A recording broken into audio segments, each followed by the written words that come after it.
So, welcome to what's this? The fourth part of my new UOTC platoon leaders training. Today we're gonna go over assaults. This might be a weird experience because I know that most of you are probably experts on this already, since you played a lot of Arma and command and missions yourselves, and 90% of these missions are assault of some sort. But I figured might as well go over it.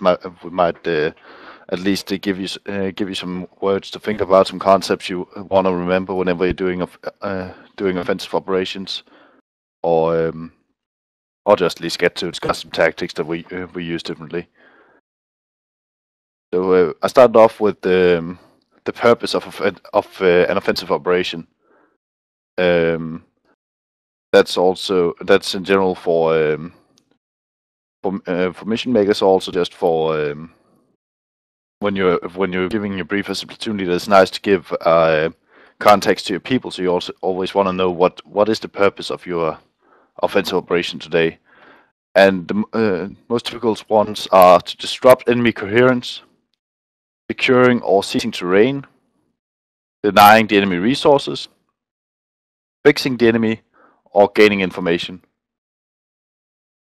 First one is disrupting enemy coherence, and that basically means you're attacking him just to prevent him from organizing himself, and from preventing him from getting times to plan and whatever he might be trying to do to stop you. Because as some of you know, there's a concept called the decision cycle, and that's receive order, make tentative plan, conduct march, make final plan, do leaders recon, finalize plan, brief your people, etc., etc.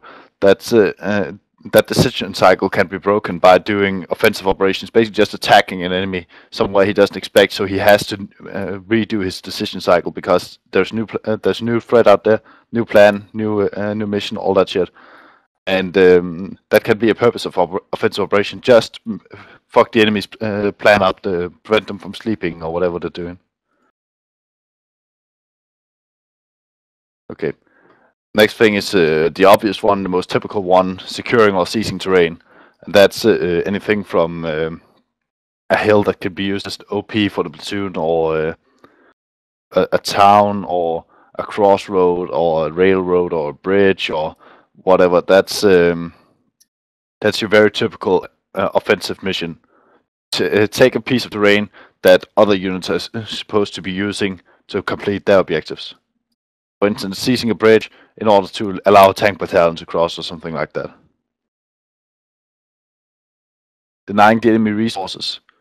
This is a very typical armor assault mission. A lot of times in modern warfare, when you use armor, you use them to pierce through enemy lines. Basically, you can use armor and a mechanized infantry regiment or a unit, and then force the enemy's line open, and then push armored units through, and then they will go at high speed and find enemy logistics unit, any infrastructural units like fuel units, ammo units, command elements, whatever, and they'll basically just find them and destroy them as much as possible. Then set their armor on major choke points to prevent the enemy from moving these units along the roads, and thereby denying battalion level units to resupply, and thereby preventing them to continue the fight. So effectively forcing them to withdraw from the fight because they won't have ammo. And you can also do. We're gonna do raids next Thursday, and a raid is typical for denying enemy resources, where you basically sneak in, then either take or destroy enemy supplies vital to their operation, or enemy assets, and then exfiltrate. That's also denying enemy resources.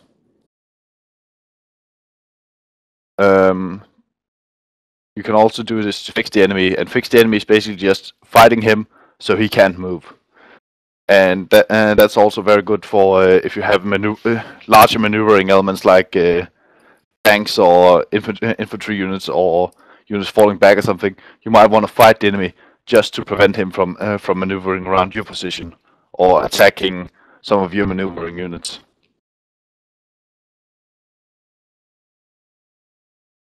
The final one is gathering information. You can imagine if you get a mission where you're told that we don't really know what the enemy is doing, then you can do offensive operations for the sole purpose of finding out what kind of ammo do they have, how many people do they have, how do they respond to our assaults, do they have fire support, etc. This is also known as recon by fire. It's a very costly way to fight, but sometimes it's necessary to get a measure of how well the enemy fights. Just simply attacking him, see what happens. This is also known as advanced contact, which is a pretty commonly misused word in Arma as well, where a mission maker would just put down advanced contact. Advanced contact is basically this type of assault where you try to gain information. And when you do that, you actually send out as small as elements as possible. You send out fireteam-sized elements to find the enemy, engage the enemy, see how he responds. Does he respond in force? Does he respond with only a machine gun, or does he even put mortars on you, whatever? And then you have those elements basically fall back as soon as they take contact, just to gauge the enemy reaction. That's an advanced contact, and once you found the enemy, okay, there they are, and they're acting like this. Whoop, we're gone.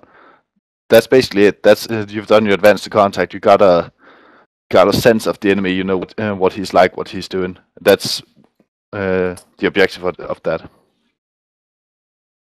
Any questions on the purpose of offensive operations? No. Nice and easy. Okay. Characteristics of offensive operations is the next point, and that includes whenever you do offensive operation, you want to include surprise in your assault almost all the time. Of course, you won't always be able to surprise the enemy, but whenever you can, you want to sneak up on the enemy. You want to get as close to him as possible, or you want to do something that he is unprepared for. For instance, if you're attacking a defensive position, you want to get as close to that position as possible before engaging, because you get a greater number of amount of surprise. If you just start firing your weapons at 600 meters and then start bounding forward nice and slow towards him, that's not really surprising. So you want to get close and then engage, or you want to do something they're not prepared for. That usually involves what you could call stupid shit, like attacking down a hillside or something. But if you get the sense that the enemy is not prepared for this, and you can actually succeed doing what he doesn't think you can, then you will achieve surprise as well. Second thing is concentration, which a lot of Arma players fail to recognize as well, and that's mostly because we rarely employ reserve units whenever we're playing. We don't have usually in real life, if you're engaging an enemy platoon, they will call for help. They'll get help because the enemy realizes, okay, fuck, this platoon's about to get annihilated. I need them to get some help. So they will send in the rest of the company, or they will send in an element from another company or something to stop you. So time is actually a factor here. That's why you want concentration. You want to punch through the enemy line, and you want to be able to defeat his objective before the enemy can reinforce it, and get to the point where the enemy thinks, okay, I cannot reasonably reinforce this unit without expecting casualties, so might as well just let them die and fall back to another defensive position, because we can't salvage this objective anymore. As we talked about in the very first lesson, we talked about you want to know when to cut your losses, or not reinforce failure but success. If you have an element that has failed and is basically a combat ineffective platoon, then the enemy might not send in reserves.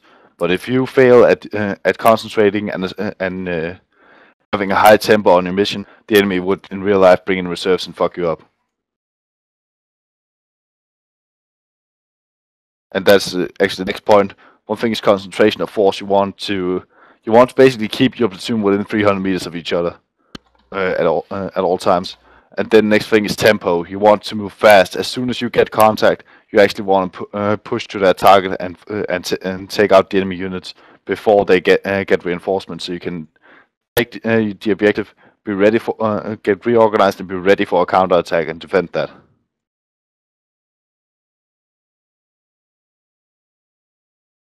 And finally is audacity, and that is hard to do in Arma because basically many of our Arma players are individualists and they want to survive, and they don't really like getting suicidal orders.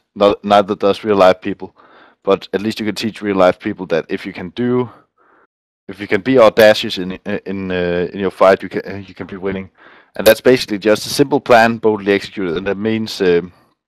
For instance, if you're attacking a defensive position, a simple plan could actually just be, okay, sneaking up, forming line in front of the enemy position, tie platoon opening fire like we did in Tropic of Thunder, where we basically got up, and then once we opened fire, we had all 4 squads open fire on the town at the same time, and then push up 2 squads. That's a simple plan, but if you can do that boldly or fast, or basically just fast enough, then you can overwhelm the enemy just by having him suppressed, and then putting him into the dilemma where you have 2 squads on his flank. Now he needs to get out of the fight. Basically, he can't stay here, or if he stays, he risks dying. That's his dilemma. That's a pretty simple thing, but what we players often forget is concentration, tempo, and audacity. Both in TVTs and in co-ops. I try to sometimes enforce these concepts. For instance, last time I played a TVT as a leader, I played 2 goalies, and that was against Task Force Blackjack, and I actually tried to get the platoon, keeping it pretty close to each other, and then punching over to the enemy. My only problem was Task Force Blackjack was doing the exact same thing. So I was flanking them on the left side, and they were coming on our right flank at the same time. So basically just fucking each other. Don't lie. And they advanced to us first, and we got fucked up. They came towards us. Yeah, exactly. So they were actually winning just by being faster, more concentrated, more audacious than we were, because I was actually being pretty careful and okay, we need to press fire first and then move a squad, and we should basically just have fired and moved at the same time if we were to do anything there. Okay. That's the purpose and characteristics of offensive operations. So question, characteristics. Yeah. Concentration. You just say we should keep the platoon within 300 meters of each other? Yeah, you don't want to spread. Basically, I wouldn't want to spread a platoon out more than so you have more than 100 meters between the squads. You can, of course, spread them out to 200 meters or even 300 meters if you have the correct type of weapons for it. But basically, the closer you can keep your platoon, the more effectively you can mutually support each other. Because you see a lot of times where people put out okay, they set up a base of fire unit that's like 400 meters away from the target area, so that's just within their effective weapons reach, and then they send an assault element to assault that place. But then when the assault element gets up in there, then the supporting element is out of effective weapons range, and they actually have to move before they can support again. Right. And at that time, the assault element can be pretty fucked up. I think the exception would be when you have a weapons section in your platoon. Yep. Yeah, if you have a weapon that can, as I said before, it's half the effective weapons range. So if you have a 7.62 weapon, you have an 800 meters effective range. So you can move your squads out 400 meters from each other if you have weapons for it. But in real life, I usually move the weapon section with the rest of the platoon as well. Rarely leave them up in a firing position at all. Because that's more because in real life, once you assault them and gets into, for instance, the building you're attacking, you want that machine gun up into the best firing position possible from that building. You want him firing from there.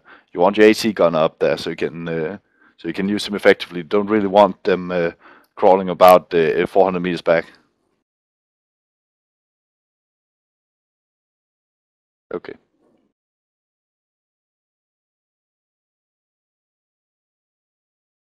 The next thing is just some general terms when we're doing an assault. This is just the most important stuff I could think of.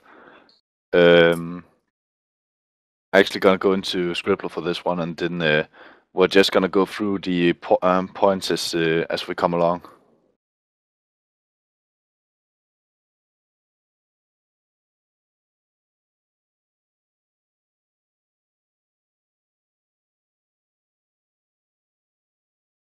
Map, yeah, it is.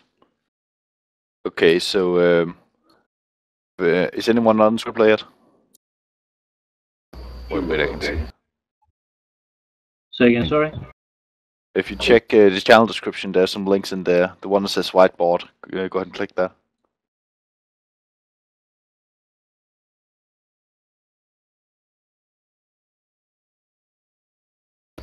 Orange is new as well.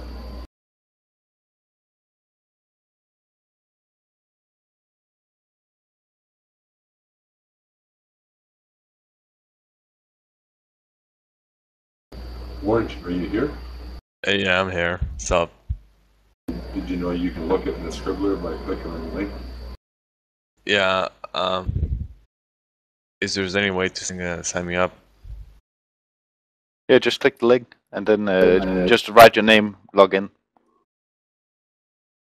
If you click on the UOTC Platoon Leaders Training, you'll see a link in there that says whiteboard. Yeah, I see it.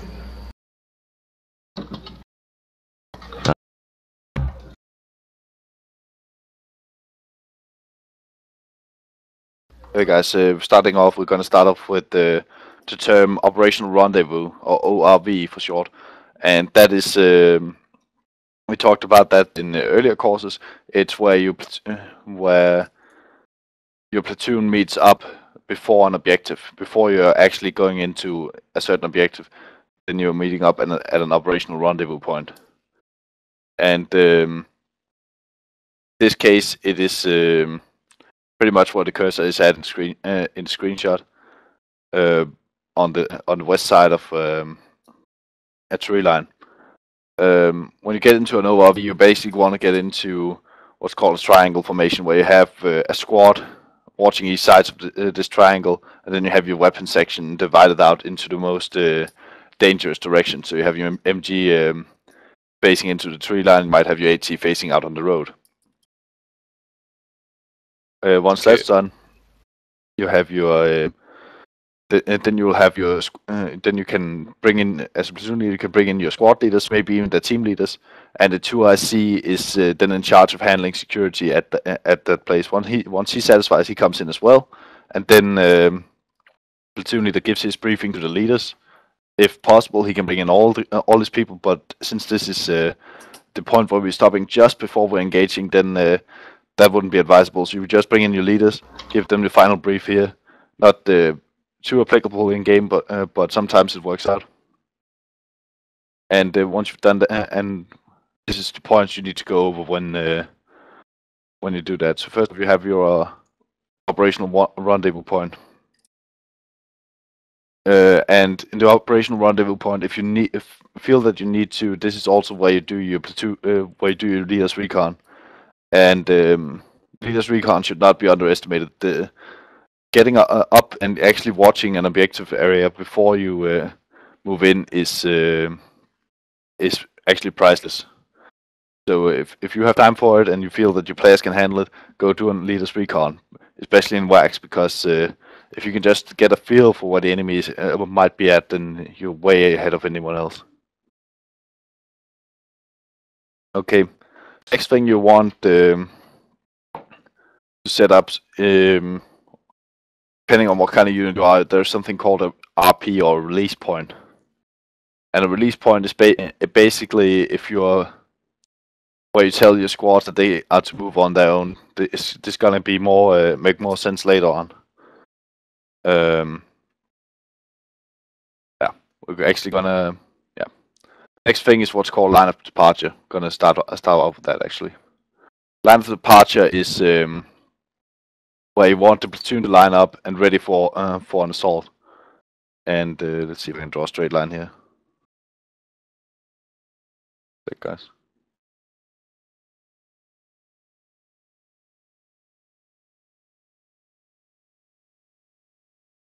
Okay, so that's a straight line going north to south there. That could be a line of departure. And that's where you want your squads to line up before they move in the formation you specify in your briefing. So you can say, okay, I want a platoon line. Then you then the squad form up on this line in the platoon. You usually want that to be an easy spot to find, like for instance in a tree line, or along some houses or on a road or something like that. So you can easily say, okay, now we're lined up, go. Question. Yeah. How long should a platoon line go? That situation is dependent. Alright. In this case, we're going through a forest, so that means we'll have limited line of sight. So I would suggest you don't let your squads lose line of sight on each other at any point. Fucking annoying to do in Arma, but if you can do that, then you'll have the most effective platoon, because then as soon as one element takes fire, then you have at least one other element that's able to see what they're firing at and start providing suppressive fire as well. And then you can maneuver your other two elements onto that contact if you need to. It might be possible that the two elements can handle that on their own though. Okay. Once you have the line of departures and you informed your squad leaders for that, then you sometimes want to give each squad leader an individual axis of advance. And axis of advance is the line that the squad should be following in order to complete the objective. Pain in the ass as well, but if it works, it pays off. So this case is pretty straightforward. So axis of advance could just be this basically. I want first squad, you're gonna be going directly east from here. Second squad, going directly east. Weapon squad, directly east. And first squad directly east. That's an axis of advance, and this can be terrain dependent. In this case, you can see you have third squad cresting a hill all the way. That's probably not the best idea, but this is just to give you an idea. And the reason you want to give axis of advance is especially if you have to split up and follow different roads or lanes or something like that. That's because you don't want the enemies to get between you and the axis of advance. You could imagine if I had done something similar.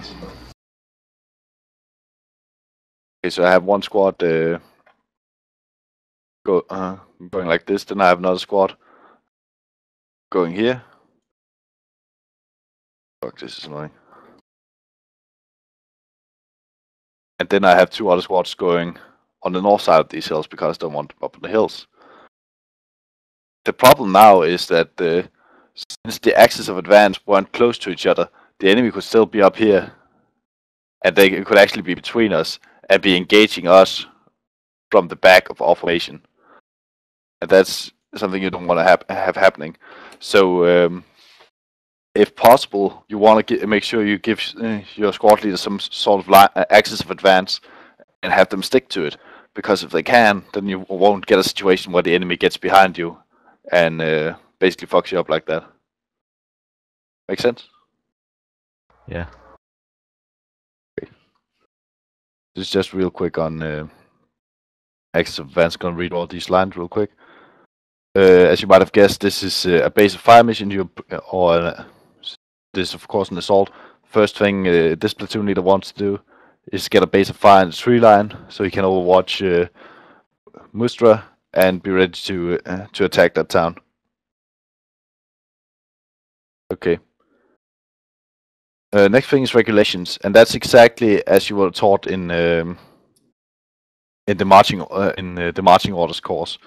You have report lines and you have phase lines. Depending on how long your assault is gonna be going, you want to put in report lines and/or phase lines, depending on what you're doing. So in this case, for instance, in the forest, you might want to actually put in some phase lines. You could put in you put in the phase line here, red line going north to south. That could be you saying, okay, you are not to go east of this hill until you're cleared to go, and that could be a measure for you to prevent the enemy from or prevent you people from getting ahead of themselves, and then all of a sudden have one squad overwatching Mustra while the rest of the squad is still back the line of departure, figuring out what's going on. You can also use port lines, like you want to. You just want to make sure that, what people are at, because they don't necessarily have to be right next to each other, even though it's preferable. So you could put in a report line at the first hill, saying, okay, once you're at that, then just give me a report Millie, or report any random word you can come up with, basically, just so you know that they've crossed the line. And then when they cross the phase line, the report we're 500 meters out from the phase line. Okay. We're at the phase line. Okay, halt there, or okay, continue. That's you probably heard this before. If you hadn't, then good time to learn. Next term is target area. That's pretty straightforward. In this little case I set up here, target area is Mustra, and that's just what the designation for a place where we expect there will be enemy soldiers, and we're gonna engage the enemies at that target point.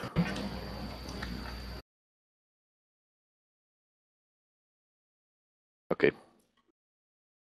Did you have anything you need to say, Jimbo? No, sorry about that. Fair enough. Yes. So next thing is now we've got input, and now we moved along the axis of advance. The tree line is ending. Then the next thing a platoon leader would have designated is what's called, in Danish at least, a storm line, and that's basically the line from where you're gonna attack. This is a bit of a fucked up drawing. I hope you guys can bear with me on that one.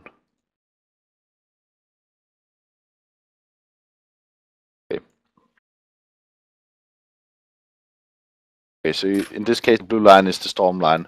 Then you'd have your platoon line up as you briefed on that. So if you had a platoon line in mind, going from north to south with 3 squad, 4 squad, 2 squad, 1 squad, then you go up there, make sure that's happening. Have your 2 IC make sure that the 2 squads on the flanks have set up flank security, and that all squads have at least 1 man doing rear security, if you feel that's appropriate. Most cases it is, in my opinion. And then at the storm line, you would be. That's basically from there. You're not moving any further unless you're running towards the enemy. So you'd have as many. Basically, you would probably have all your units provide suppression fire at first, just to get the enemy's heads down. And as soon as you've won that firefight, basically as soon as the enemy has stopped the returning effective fire, if they haven't gotten around to that yet, then you send your first assault element across that storm line. And yeah, at the storm line, a squad would should have been given a breaching instruction. And I tried to use a Danish acronym again called MIFSRECT, and I couldn't find a proper English-American word for that. But MIFSRECT includes target, and that is just simply, in this case of Mustra, it's just what is your target? What are you supposed to be engaging once you get once you start, and then you could assign, okay, it's gonna be this building right here, the red dot. That's your target. The next thing is the breach point, and that's where the assault squad should breach into the enemy line.